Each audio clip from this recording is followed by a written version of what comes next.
সৃষ্টিকে আল্লাহ 6 দিনে কমপ্লিট করছেন, সিত্তা ইয়াম। আমাদের প্রত্যেককে আল্লাহ 10 মাস সময় নিয়ে কমপ্লিট করছেন।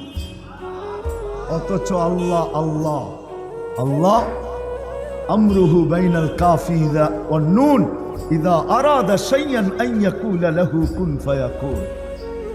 যে কুন বলতে দেরি অস্তিত্ব লাভ করতে দেরি করে না। চাই সে বিশাল যত বড় হোক, ওই ফেরেশতাও শুধু 2 অক্ষরে তৈরি, যেটার তথ্য আল্লাহ দিয়েছেন লাউ আমারতুহু আন ইয়াকুলাস সামাওয়াতি ওয়াল আরদি ওয়া মা ফিহিন্না লা আকালা বিলুকমা। আল্লাহ বলে যাকে যদি হুকুম করি সমগ্র সৃষ্টি খাইতে, তো 1 লোকমা বানায় ভিতরে নিয়ে নিবে। তাহলে ওর হাতের পাঞ্জা কত বড়, ওর গলার দৌড়টা কত বড়, ওই যেই পেটে যাবে ওই পেটটা কত বড়, ওর অস্তিত্বটা কত বড়।